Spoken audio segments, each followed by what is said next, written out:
No a v tejto chvíli poprosím o slávnostný príhovor predsedu vlády Slovenskej republiky Roberta Fica. Prajem vám všetkým príjemné dopoludnie tu u vás v Liptovskom Mikuláši a veľmi pekne ďakujem za privítanie, ktorého sa nám spoločne dostalo. Prepáčte to malé meškanie, ale prekvapila ma zima na Liptovskom Mikuláši. Nečakal som, že až takto tu je, tak ma musel zachraňovať Robo Kaliňák a musel mi požičať niečo na oblečenie. Ale to je už úlohou ministra vnútra starať sa o ľudí, takže ja do tejto kategórie spadám.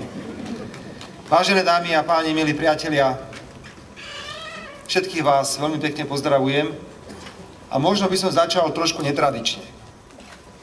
Keď môj úrad oznámil, že sa mienim zúčastňovať na viacerých podujatiach pri príležitosti oslav 1. mája, tak nabehli desiatky novinárov a pýtali sa, prečo? Na čo má predseda vlády ísť na podujatia, ktoré sa týkajú 1. mája? Snažil som sa odpovedať, pravdepodobne mi nerozumeli, lebo dosť často nám novinári nerozumejú, čo hovoríme, ale odpovedal som tak, ako to cítim.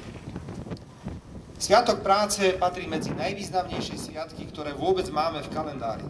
Je to štátny sviatok a povinnosťou ústavných činiteľov je tento sviatok rešpektovať.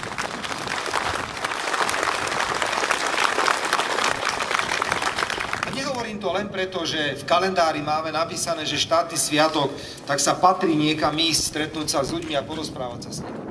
Hovorím to preto, lebo sviatok práce má svoju hlbokú históriu, má svoj hlboký význam.